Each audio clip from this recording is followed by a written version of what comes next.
Sebab hilangnya berkah di dalam rumah. Ma'asyiral muslimat yang dimuliakan Allah Subhanahu wa taala, yang pertama, karena para penghuni rumah itu sudah mulai meninggalkan membaca Al-Quran. Kalau dalam rumah tidak ada yang membaca Al-Quran atau mulai Al-Quran ditinggalkan, maka Nabi SAW mengatakan, la taj'alu buyutakum maqabir, janganlah kalian jadikan rumah-rumah kalian seperti kuburan. Kenapa demikian? Inna syaitan yanfiru minal baitil ladzi tuqra'u fihi suratul baqarah. Karena setan itu akan lari dari rumah yang dibacakan padanya surah Al-Baqarah. Maknanya kalau kita tidak membaca surah Al-Baqarah, berarti di rumah itu banyak setannya tuh. Ya tentu bukan hanya dikhususkan dengan Al-Baqarah setiap hari kita baca. Al-Quran secara umum itu mendatangkan barakah. Makanya Allah Subhanahu wa taala mengatakan di dalam Al-Quranul Karim, wa hadza kitabun anzalnahu mubarakun musaddiqul ladzi baina yadayhi. Dan inilah Al-Quran, kata Allah, kami turunkan mubarak, di dalamnya penuh dengan berkah-berkah. Makanya kalau penghuni rumah itu banyak membaca Al-Quran, maka ibu akan rasakan pengaruh berkah Quran itu dalam rumah. Dan itu pernah saya dengar sendiri gitu kan, dari salah satu ikhwan kita. Dia mengatakan, Ustadz, dulu saya jarang baca Quran, tapi setelah sering membaca Quran, minimalnya di pagi hari itu 2 lembar, dia bilang begitu. Masya Allah, katanya, rizki saya diluaskan dan rumah tangga saya disakinahkan. Ya kita tidak heran dia mengatakan seperti itu, karena juga secara dalil dari Al-Quran dan Sunnah memang Quran itu membawa berkah. Ini yang pertama. Yang kedua, tidak menanamkan ketakwaan dan iman.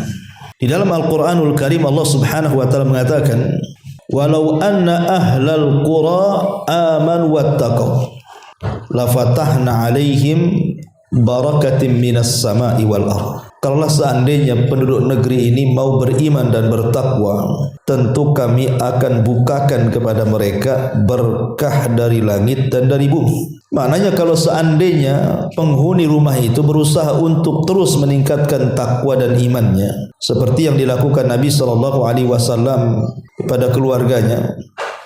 Aisyah radhiyallahu anha mengatakan, Rasul itu kalau di sepertiga malam akhir sebelum subuh, maka dia akan membangunkan Aisyah Ummul Mukminin radhiyallahu anha dan diperintahkan untuk salat witir ataupun tahajud. Dan dari sini Nabi SAW mengatakan, rahimallahu rajulan, semoga Allah Subhanahu wa taala merahmati seseorang yang membangunkan istrinya kemudian mengajak dia salat malam. Dan begitu juga sebaliknya, rahimallahu imra'atan, semoga Allah merahmati seorang wanita yang membangunkan suaminya untuk salat malam. Artinya ketika kemudian ditanamkan takwa dan iman, terus meningkatkan ketakwaan dan iman dengan memperbanyak ibadah dalam rumah, maka itu salah satu bentuk turunnya berkah. Ini yang kedua. Yang ketiga, at-tasmiyatu, membaca basmalah. Terkadang ada di antara kita ini yang lupa membaca basmalah, atau sengaja tidak membaca basmalah, atau mungkin memang tidak tahu bahwa dalam basmalah itu ada berkahnya di situ. Kata Nabi SAW, idza dakhala ar-rajulu baitahu fadzakara ismallahi ta'ala hina yadkhul wa hina yut'im qala syaitan la mabita lakum wala asya. Kata Nabi SAW, apabila salah seorang di antara kalian masuk rumahnya kemudian menyebut nama Allah. Jadi ibu dari mana? Dari pasar, dari luar masuk ke dalam rumah. Ibu sebelum melangkahkan kaki ke dalam rumah, ibu ngomong bismillah. dengan menyebut nama Allah, atau ketika hendak makan bismillah dengan menyebut nama Allah. Maka kata Nabi SAW, maka syaitan akan bicara dengan teman-temannya, la mabita lakum wala asya, di rumah ini tidak ada tempat untuk kalian dan tidak ada makanan untuk kalian, pergi kalian. Subhanallah. Hanya membaca basmalah saja mengusir setan, Bu. Karena masalah itu datang dari setan masalahnya. Semua masalah dalam rumah tangga itu semua datang dari setan, Bu. Makanya kemudian cara mengusir setan dengan cara seperti ini, membaca basmalah. Ketika kita meninggalkan basmalah, maka hilang berkah dari rumah kita. Kemudian yang keempat adalah jarangnya seseorang itu berbagi dalam rumah, terutama soal makanan.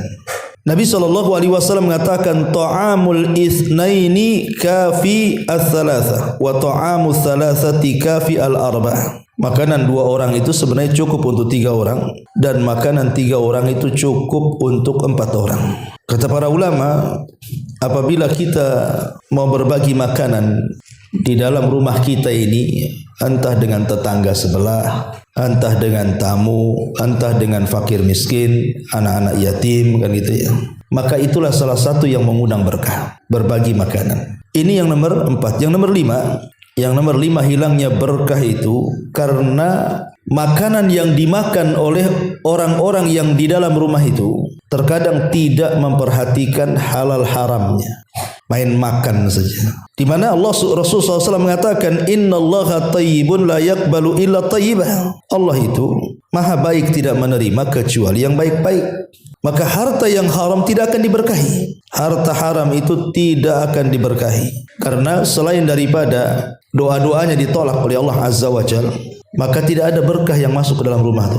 Maka perhatikan, jangan memakan yang diharamkan. Entah makanan, entah minuman, entah pakaian, gitu ya. Kalau bisa dibeli dari uang yang dihalalkan. Dan ibu harus tahu pekerjaan suami. Suami ini kerja apa, kan gitu ya. Kalau memang zahirnya halal, makan. Walaupun ibu kan tidak tahu suami dapat uang dari mana, tapi nampak zahirnya dia kan kerja layaknya orang-orang, insyaallah halal. Tapi kalau seandainya ibu tahu suami ini bandar narkoba, bandar judi gitu kan, jelas itu kan, dan tidak ada pekerjaan lain kecuali dari situ, Bu, maka ibu jangan makan dari situ. Ustaz, tak bisa saya cari uang, kan selama ini suami. Kalaupun harus memakan, maka sekedarnya saja, sambil ibu cari-cari cara supaya suami dapat pekerjaan yang halal. Karena itu dampaknya fatal gitu kan, menghilangkan barakah dalam rumah tuh. Ini yang kelima. Yang keenam, adamus syukri, tidak bersyukur. Tidak bersyukur akan nikmat yang Allah anugerahkan kepadanya. Diberi uang bisa beli makan, kadang-kadang ibu masaklah banyak-banyak.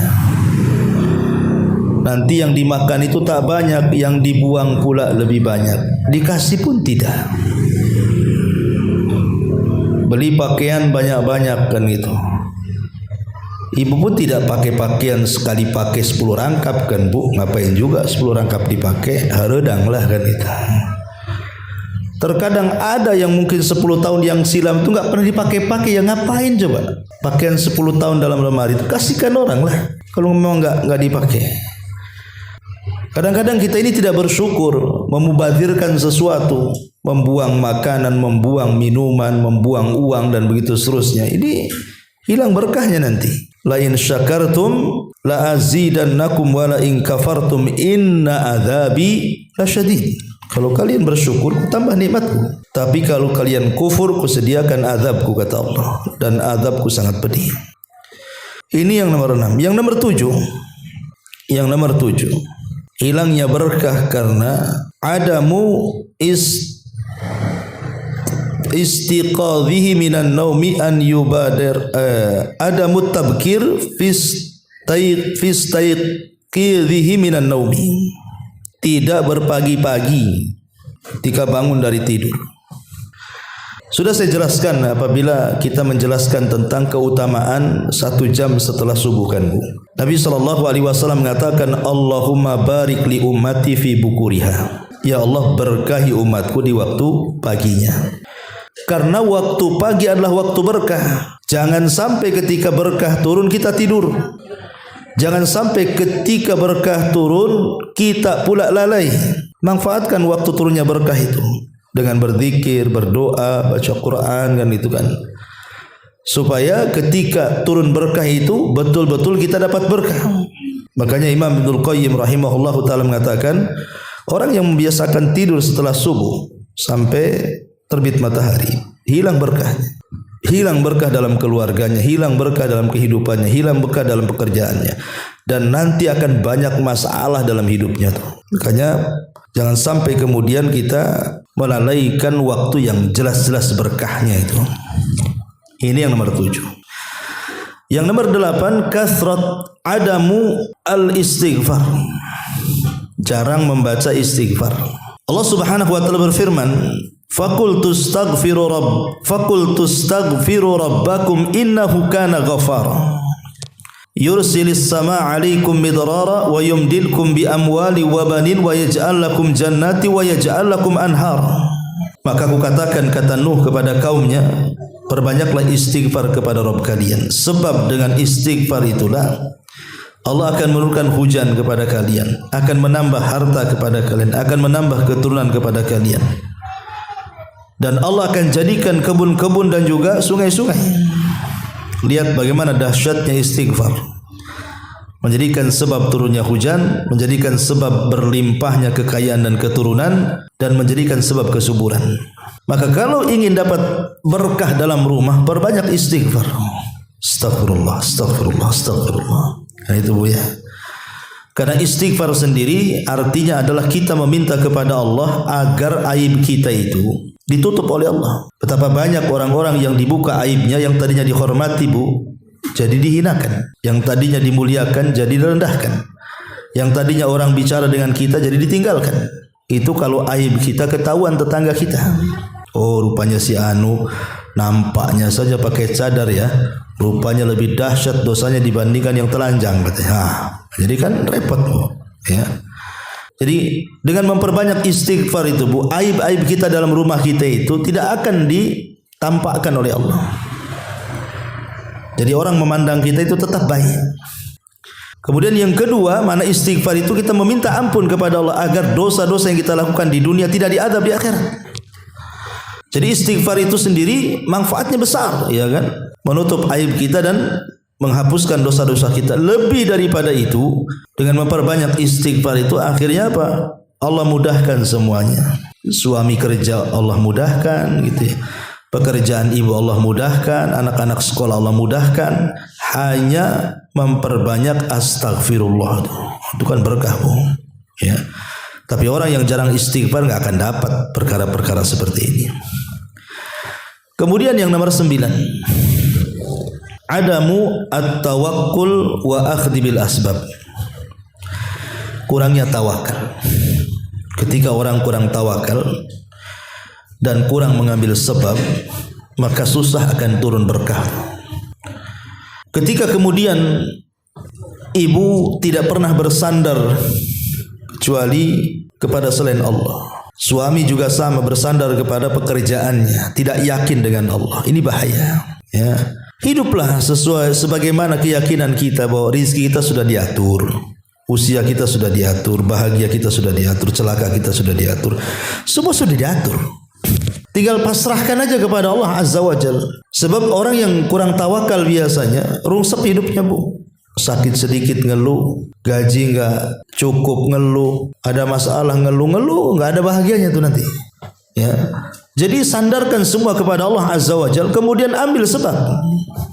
Ini diantara poin yang ke-9. Poin yang ke-10, ityanul ma'asi wal muharramat. Dalam rumah banyak maksiat dan banyak hal-hal yang diharamkan dilakukan. Nabi mengatakan, innal abda la yuhramur rizqu bi dzambin yusibu. Kata Nabi SAW, seorang hamba itu akan diharamkan dari rizkinya karena dosa yang dilakukannya. Jadi kalau di dalam rumah itu banyak dosa, banyak yang melakukan dosa dan tidak ditegur, Terutama kepala rumah tangganya tidak punya kecemburuan kepada keluarganya. Anaknya buka aurat ya biarin saja. Enggak sholat ya dibiarin saja. Kena pergaulan bebas ya tenang-tenang saja. Ini bahaya kalau dalam rumah seperti ini. Maksiat dibiarkan gitu kan. Karena ketika dalam rumah itu dipenuhi dengan maksiat dan keharaman, cabut berkahnya nanti. Nanti banyak masalah di situ. Ini juga yang harus jadi perhatian. Kalau bisa jangan banyak maksiat di dalam rumah. Kemudian yang nomor 11, bakhil wa adamu al-infaq. Bakhil, tidak mau infak, tidak mau sedekah. Padahal setiap hari itu Bu, malaikat itu datang. Kemudian malaikat itu akan ngomong, Allahumma a'ti mumfikan khalafa wa a'ti mumsikan talafa. Ya Allah, kalau penghuni rumah ini hari ini dia berinfak, tambah rizkinya ya Allah. Ya Allah, kalau hari ini penghuni rumah itu bakhil, tidak mau berinfak, hancurkan saja hartanya ya Allah. Ini yang ngomong malaikat Bu. Setiap pagi ngomong begitu Bu. Ya. Makanya kalau bisa setiap pagi itu kita bersedekah. Gimana caranya Ustadz? Gampang. Ibu tahu celengan Bu? Tahu lah, mana tak tahu celengan. Beli celengan. Jangan yang gambar ayam jago Bu. Yang biasa aja, jangan bentuk patungnya. Celengan biasa. Tulisi dalam celengan itu untuk anak yatim. Ataupun untuk pembangunan masjid. Untuk membantu dakwah umpamanya. Terserahlah mau tulis siapa. Ya. Ibu kan bisa setiap hari masukkan, gak usah banyak-banyak lah kan, receh-recehan itu habis belanja itu kan kadang-kadang banyak Bu, ada yang 1.000, ada yang 500 perak gitu kan, masukkan aja tuh. Jadi setiap hari pun berinfak tuh. Nanti kalau 1 bulan sudah penuh, sesuai dengan peruntukannya. Kalau untuk anak yatim kasihkan anak yatim, untuk pembangunan masjid kasihkan untuk pembangunan masjid, untuk pesantren kan itu. Jangan pula sudah penuh pakai belanja pula sama ibu. Enggak niat itu namanya, ya. Jadi ini juga penting. Biasakan infak karena ini bisa mendatangkan berkah dalam rumah. Ini yang nomor 11. Nomor 12, at-tahawun fi ba'dil a'malil lati tusafu bi annaha syirkun. Bermudah-mudah seseorang itu dengan amalan-amalan yang berbau syirik. Contoh umpamanya sumpah kepada selain Allah, datang ke dukun, percaya jimat. Nah, ini bahaya nih, ya. Karena banyak di masyarakat itu orang yang gak yakin dengan Allah tuh. Makanya ibu kalau suami yang sudah suka-suka dan klinik-klinik itu, nasihati, ya bang, percayalah sama Allah, tidak perlu pakai jimat-jimat nih. Jadi kasih tahu, gak perlu datang ke dukun. Ini bisa membahayakan, berkah dicabut dari rumah nantinya. Ini yang nomor 12. Nomor 13, at-taqa'us an ikhraji mali zakat. Seseorang tidak mau melaksanakan kewajiban hartanya berupa mengeluarkan zakat.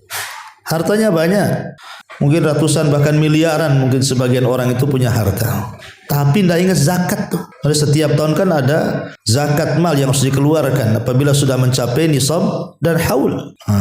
Karena dengan mengeluarkan zakat itu adalah membersihkan harta, itu mendatangkan berkah tuh. Ketika kemudian harta kita tidak dikeluarkan zakatnya, berarti ada harta kotor di situ. Itulah yang mengundang tidak berkahnya rumah kita.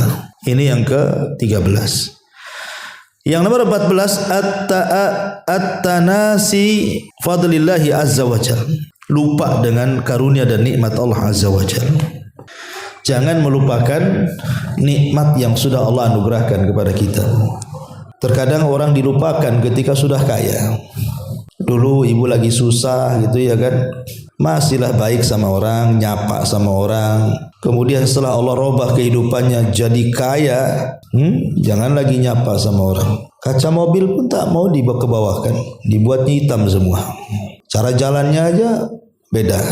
Dulu waktu susah cara jalannya bentar-bentar nyapa, bentar-bentar nyapa. Udah kaya main lurus seperti tiang listrik, udah nggak belok-belok tuh kepala tuh kayak kacamata kuda. Jadi ada orang-orang yang lupa akan nikmat yang sudah Allah anugerahkan. Wa bi ni'mati rabbika fahaddits. Ingat, kalau Allah berikan nikmat, Hadis, tampakkan nikmat itu, bersyukur. Jangan lupakan nikmat. Karena itu bisa menghilangkan berkah masalahnya. Kemudian juga yang nomor 15, tarku ba'dil wajibat wal faraid. Meninggalkan kewajiban-kewajiban. Tidak sholat 5 waktu, tidak puasa Ramadan, dah kaya tak mau haji, dah kaya tak ada zakat. Pokoknya enggak peduli dengan kewajiban tuh, Bu. Ini bahaya sekali. Apalagi sampai kalau meninggalkan sholat ini terputuslah hubungan kita dengan Allah. Kalau sampai terputus hubungan kita dengan Allah, aduh bahaya. Dipastikan nggak ada berkah hidupnya tuh. Karena pernah saya ceritakan dengan Bu, ketika ada seorang ibu mengeluhkan akan anaknya yang dari kecil, remaja, dewasa, sampai kemudian sekarang sudah sama-sama tua antara anak dan ibu tuh. Gak pernah bahagia anaknya itu. Ada aja masalah. Sampai akhirnya mengalami stroke. Jadi ibu ini datanglah kepada salah satu kiai, ustadz, syekh itu bertanya, apakah anak saya disihir orang? Kok gak pernah bahagia hidupnya dari kecil sampai sekarang dia sakit stroke tuh. Tapi pertanyaan syekh ini berbalik tanya, sholat gak anaknya? Dia mengatakan enggak. Dari kecil? Enggak katanya. Gak pernah sholat. Itulah yang menjadikan anakmu tak bahagia katanya. Anakmu tidak terkena sihir dan tidak disihir. Anakmu tidak bahagia itu karena anakmu tidak sholat. Kemudian Syekh ini mengatakan, Bu, tahu enggak apa itu sholat? Sholat itu hubungan kita dengan Allah. Ketika kita masih sholat berarti tali itu masih terhubung dengan Allah. Ketika kemudian kita meninggalkan sholat berarti putuslah tali itu dengan Allah. Ketika putus tali dengan Allah, mungkin Allah menolong kita. Talinya aja dah putus. Ya, coba bayangkan. Orang yang meninggalkan sholat tubuh, pertama bangun saja sudah dilaknat. Dia bangun subuh, meninggalkan sholat subuh, dilaknat. Kemudian duhur enggak melaksanakan duhur, dilaknat. Kemudian sore enggak melaksanakan asar, dilaknat. Kemudian menjelang malam tidak melaksanakan maghrib, dilaknat. Kemudian sebelum tidur enggak melaksanakan isya, dilaknat. Bayangkan dari mulai bangun sampai tidur hidupnya dilaknat. Cemana orang kayak gini dapat kebahagiaan katanya. Maka selamanya orang yang meninggalkan kewajiban itu tidak akan diberkahi. Maka jangan tinggalkan kewajiban. Kemudian yang nomor 16, birrul walidain. Berbuat baik kepada kedua orang tua dan juga menyambung hubungan dengan kerabat. Karena Nabi SAW mengatakan, man sarrahu an yubsatalahu fi rizkihi wa yunsa'alahu fi atharihi falyasir rahimahu. Siapa yang hendak diperbanyak rizkinya, dipanjangkan umurnya, hubungkan silaturahim.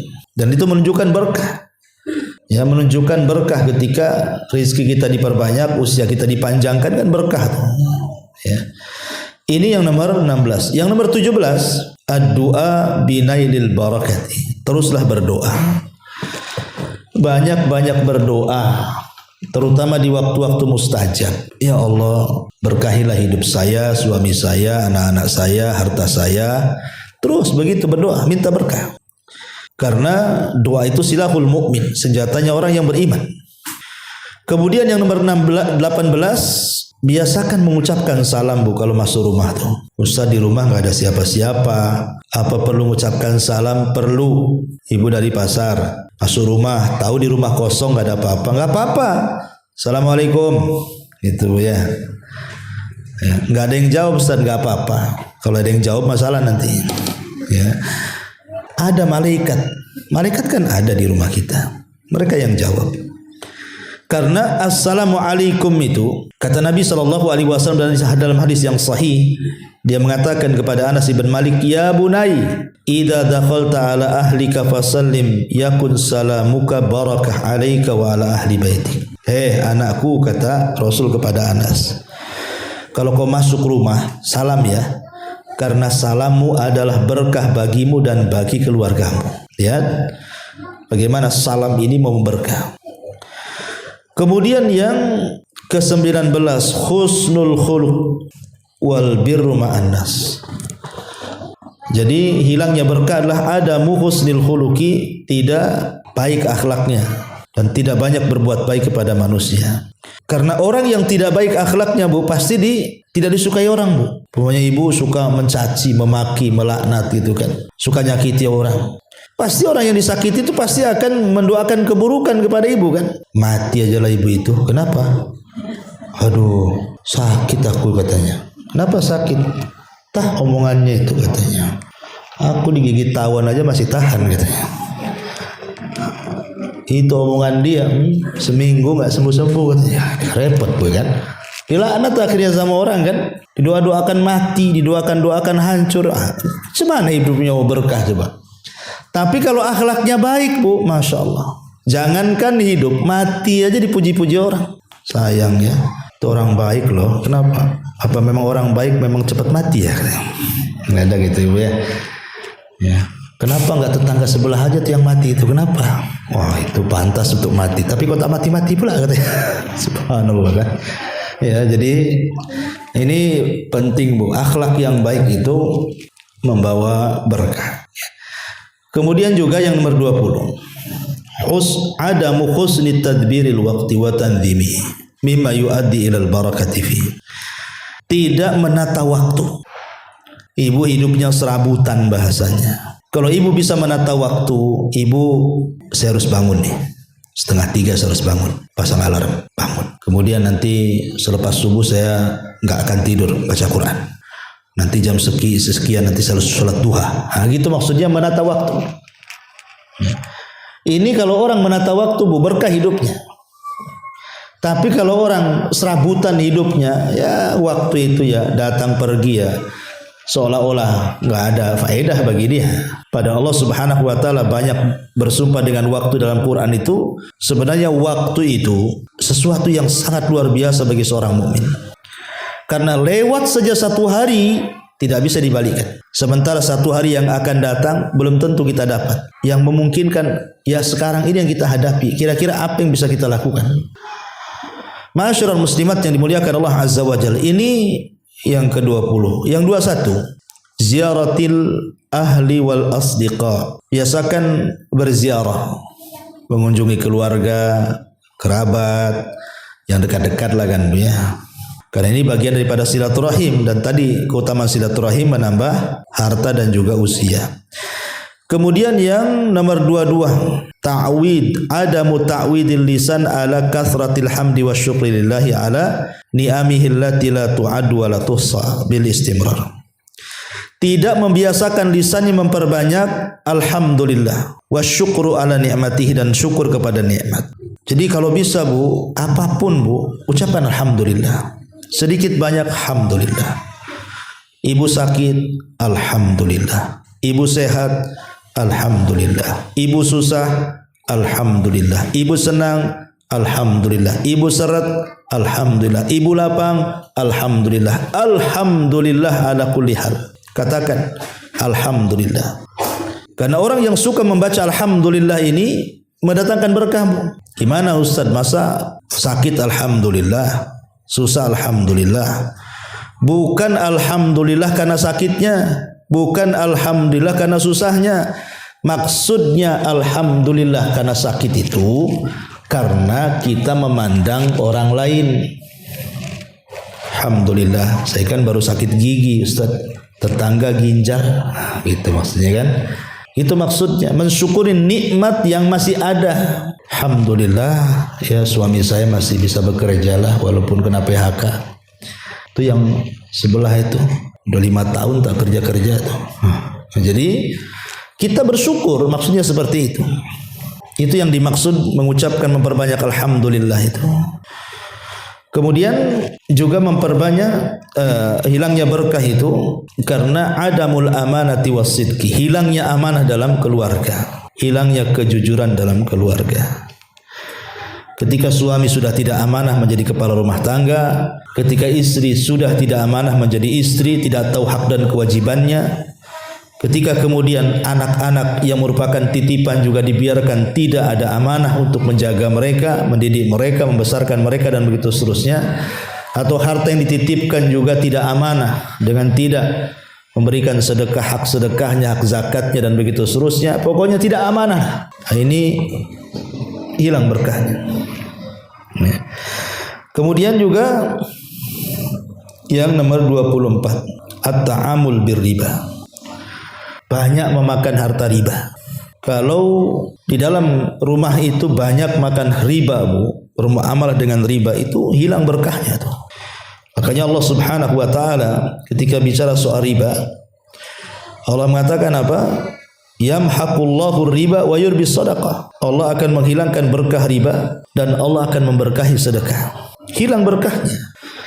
Maka sebisa mungkin hindari perkara-perkara riba. Kemudian yang nomor 25, al-adamul qanaati war ridha. Tidak qanaah, tidak redha. Maksudnya tidak qanaah, tidak redha itu. Dia selalu mengeluh dari pemberian Allah, selalu mengeluh. Ya. Suami mungkin kerjanya ya supir taksi, ojek online, GoFood atau apa gitu kan. Kebetulan hari itu hujan, tak dapat banyak, ngomel-ngomel pula istri. Kok tak pandai cari kerja bang ya? Kok dapat sedikit hari ini? Pasti kau malas-malas. Pasti kau tidur di sana ya. Nah, itu kadang-kadang ada istri yang seperti itu. Dia tidak qanaah, harusnya kan bersyukur, alhamdulillah lah bang, hujan-hujan pun masih dapat 10 juta. Aduh ya kan, harusnya kan gitu bu, banyak bersyukur. Ini enggak kan gitu ya. Ya kalau qanaah itu bu, insya Allah berkah hidupnya, ditambah nanti. Ya. Dan redha gitu ya. Taib, kemudian yang nomor 26, adamul qasdi wal israf. Tidak hidup sederhana dan berlebih-lebihan. Ya. Ada orang itu bu, hidupnya berlebih-lebihan. Kadang-kadang tidak sesuai dengan pendapatan.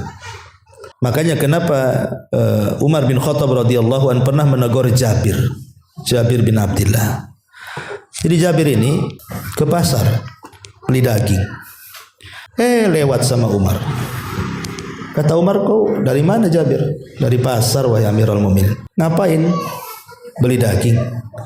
Kata Umar, apakah setiap yang kau inginkan kau beli? Apakah setiap yang kau inginkan kau harus beli? Katanya. Jangan seperti itu. Ya. Lah ini ucapan Umar bin Khattab, apakah setiap yang kau inginkan kau beli? Ini sindiran. Harusnya ucapan Umar ini bukan kepada Jabir, tapi ke ibu-ibu harusnya. Harusnya Umar tuh ngomong begini itu ya ke ibu-ibu hari ini nih. Apa setiap ibu menginginkan sesuatu harus beli? Itu maksudnya ya. Karena begitu ibu-ibu tuh, apalagi dengan dunia medsos sekarang kan bu. Ibu itu lebih suka bertetangga dengan Tokopedia, dengan marketplace daripada tetangga sebelah kan bu.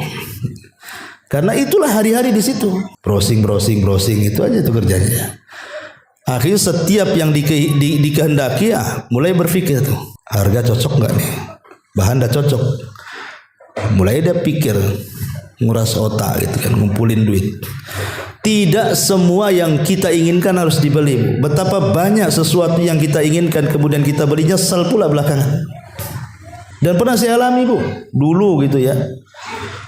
Kadang-kadang dulu waktu saya masih muda, sekarang muda juga. Maksudnya dulu waktu suka dengan sepeda motor tuh bu. Saya udah ada sepeda motor dulu, suka pakai sepeda motor laki-laki itu GL Pro tuh. Tahu ada motor baru, ya GL Max tuh nggak salah itu. Pada susah lah cari duit itu. Akhirnya terpaksa saya jual tukar tambah. Rupanya masih enak GL Pro, nyesel tuh bu. Nyeselnya luar biasa waktu itu. Kenapa? Untuk apa saya beli ini? Saya pernah rasakan dulu kayak gitu kan. Jadi betul lah kata Umar bin Khattab itu. Apa setiap yang kau inginkan kau harus beli? Ya enggak harus beli kan. Lihat kebutuhannya mendesak atau tidak kan itu.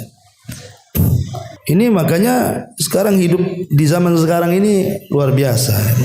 Ya. Makanya kenapa hilang berkah? Karena setiap keinginan harus terpenuhi. Padahal itu tidak mencerminkan kesederhanaan yang ada, kemudian israf berlebihan.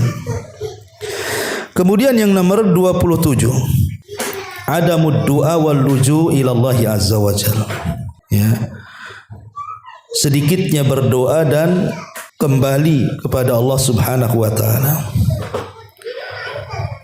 Maksudnya ketika kita ini banyak masalah itu harusnya kita introspeksi kan bu. Kalau ibu ada masalah itu harusnya kan lebih dekat kepada Allah. Lebih rajin lagi doanya, lebih rajin lagi sholatnya, lebih rajin lagi puasanya, lebih rajin lagi zikirnya kan begitu bu ya.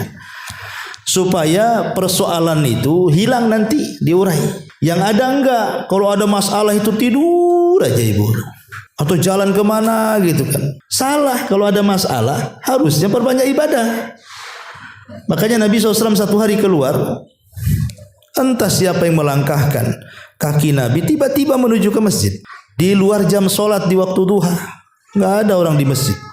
Tiba-tiba dalam masjid itu ada seorang sahabat namanya Abu Umamah sedang berdoa dengan khusyunya di hadapan Allah Subhanahu wa taala. Maka Rasul bertanya, Abu Umamah, ini kan bukan waktu sholat, ngapain kau di masjid? Kata Abu Umamah, humumun lazimatni wa duyunun ya Rasulullah. Stres wahai Rasul, banyak utang wahai Rasul. Tapi lihat bagaimana Abu Umamah, dia tahu dia sedang stres, dia tahu dia banyak utang, dia enggak kemana-mana, dia tahu yang bisa menyelesaikan Allah, makanya dia ke masjid, dia berdoa di situ. Tiba-tiba doanya dikabulkan, digerakkan Rasul yang tidak ada niat ke masjid jadi ke masjid untuk menemui Abu Umamah. Kemudian Nabi SAW mengatakan, ya Abu Umamah, mau enggak ku ajarkan kepadamu beberapa kalimat, kalau kau baca di pagi hari dan kau baca di sore hari, ku pastikan stresmu hilang, hutangmu terlunasi gitu. Kata Abu Umamah, oh senang kali Rasul, ajarkan kalimat-kalimat itu. Maka Rasul sallallahu alaihi wasallam mengajarkan, idza asbahta wa idza amsayta faqul Allahumma inni a'udzubika minal hammi wal hazani wa a'udzubika minal ajzi wal kasali wa a'udzubika minal jubni wal bukhli wa a'udzubika min ghalabatid daini wa qahri rijal. Katakan ya Abu Umamah di pagi dan sore hari, ya Allah, aku berlindung dari kesedihan dan kegalauan, aku berlindung dari kelemahan dan kemalasan, aku berlindung dari kepengecutan dan kebakhilan, aku berlindung dari dikalahkan manusia dan dari hutang-hutang. Kata Abu Umamah, semenjak aku amalkan pagi petang, kata dia, demi Allah, dhahabat anni hammi wa qadha anni daini, hilang stresku, terlunasilah hutang-hutangku. Lihat, itulah pentingnya kembali. Kalau kita lagi ada masalah itu kembali kepada Allah, rajin ibadah supaya Allah carikan jalan keluarnya, dan itu bentuk berkah. Ya. Kemudian yang nomor 28, adamu dzikri. Dicabutnya berkah itu karena kita kurang zikir. Bu. Karena Nabi SAW yang mengatakan, mathalu al-bait. Kata Nabi SAW, mathalul baitil ladzi yudhkarullahu fihi wal bait alladzi la yudhkarullahu fihi mithlul hayy wal mayyit. Permisalan rumah yang dibacakan zikir di situ dan rumah yang tidak dibacakan zikir di situ ibarat orang hidup dan mati. Jadi kalau rumahnya banyak zikir, itulah hidup rumah tuh. Kalau rumah itu tak ada zikir, matilah rumah tuh. Jadi banyak berzikir, tasbih, takbir, tahlil, sambil masak, sambil apa aja lah kan. Di rumah kan banyak aktivitas bu, sambil nyapu pun bisa zikir itu. Kemudian yang nomor 29, hilangnya berkah itu bu, karena memelihara anjing. Jangan memelihara anjing, hilang berkah dalam rumah bu. Karena kata Nabi SAW, man amsaka kalban fa innahu yankusu kulla yaumin min amalihi qiratun. Siapa yang merawat anjing, maka setiap hari dikurangi pahalanya 1 qirat. 1 qirat itu berapa bu? 1 gunung Uhud. Kita aja 1 hari dapat pahala 1 gunung Uhud aja belum tentu dapat. Dikurangi sudah jelas. Jadi ngapain cuma memelihara anjing itu? Lucu Ustaz, ada anjing itu lebih lucu daripada anak saya, katanya. Lah kok bisa pula? Ya. Jadi orang-orang seperti ini nggak ada akal. Ya. Buat apa melihara anjing? Kadang-kadang anjing itu bu, harganya gila-gilaan bu. Kalau anjing yang mahal itu bukan juta-juta, ratusan juta tuh kadang-kadang bu. Perawatannya, pesopnya, macam-macam. Coba bayangkan kalau dikumpulkan bu, sebulan bisa umroh tuh bu, daripada beli anjing tuh. Ya. Kemudian juga yang nomor 30, ta'liqus suwari fil baiti wassanam. Hindari makhluk-makhluk yang bernyawa dalam rumah itu, gambar-gambar. Ya bu ya, gambar-gambar. Ustadz ini kan foto keluarga, simpan aja lah foto keluarga itu, nggak usah dipajang-pajang. Ya kan bisa ditaruh di album, taruh di lemari, sewaktu-waktu mau nengok kan bisa diambil bu. Nggak usah dipajang-pajang, kenapa kan itu? Karena itu salah satunya yang menjadikan malaikat rahmat yang membawa berkah itu tidak mau masuk masalahnya. Apalagi ada rumah itu sengaja bu, di depannya itu dibuat kayak gapura, dibuat di situ patung harimau, patung macan, patung kuda, patung semua di situ. Kan ada tuh orang yang suka patung tuh, bertengger semua patung-patung di rumahnya. Ini nggak akan malaikat masuk tuh, ya itu nanti nggak berkah rumah kita jadinya. Kalaupun harus buat patung bu, jangan patung binatang. Buatlah patung itu kayak buat pohon kelapa gitu kan, atau apa gunung-gunung tuh apa kan itu. Jangan binatang, jangan makhluk yang bernyawa. Karena itu menjadikan malaikat tidak akan turun tuh, nggak berkah jadinya. Lah ini diantara 30 penyebab, banyak lagi sebenarnya, ini yang saya ringkas. 30 penyebab tercabutnya berkah di rumah kita. Ma'asyiral muslimat yang dimuliakan Allah Subhanahu wa taala. Tetapi kalau seandainya ibu ini memang diberikan nikmat oleh Allah, alhamdulillah Ustaz, kehidupan saya sih bahagia dengan suami, tidak ada cekcoknya, nggak ada pertengkarannya. Kami pun berkomitmen untuk hidup bahagia. Kami pun teruslah ibadah, ngaji, tanggung jawab sama anak-anak. Harta yang kami makan pun berusaha yang halal. Pokoknya Masya Allah hidupnya enak lah bahasanya kan bu, ya. Walaupun demikian ibu sudah berada di atas kenikmatan, maka menjaga nikmat untuk hilang itu perlu. Dengan cara apa? Lakukan 4 perkara supaya nikmat berkah yang sudah ibu dapati hari ini tidak hilang dan terus bertambah. Lakukan 4 perkara. 1, teruslah bersyukur dan mengucapkan hamdalah. 1, tetaplah bersyukur dan mengucapkan hamdalah. Yang kedua, teruslah beradab dengan zat pemberi nikmat. Beradab dengan Allah, ya, dengan melaksanakan perintah dan menjauhi larangan. Kemudian yang nomor 4, teruslah di atas ketaatan kepada Allah Azza wa Jalla. Kemudian yang nomor 3, teruslah di atas ketaatan. Dan yang nomor 4, jangan lupa bentengi nikmat-nikmat supaya tidak ada yang hasad dengan kita dengan zikir dan doa. Bentengi. Karena kadang-kadang ada tetangga-tetangga itu yang tidak suka kita senang. Ada tetangga-tetangga yang enggak suka kita kaya. Ada tetangga-tetangga yang tidak suka kita harmonis. Ada tetangga-tetangga yang enggak suka anak kita ini pandai-pandai. Kan ada tuh mata-mata hasad tuh.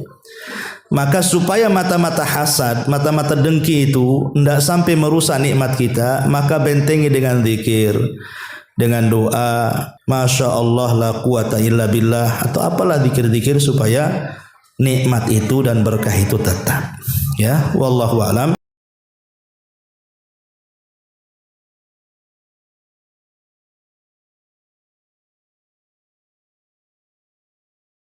Subhanallah walhamdulillah wala ilaha illallah wallahu akbar. Subhanallah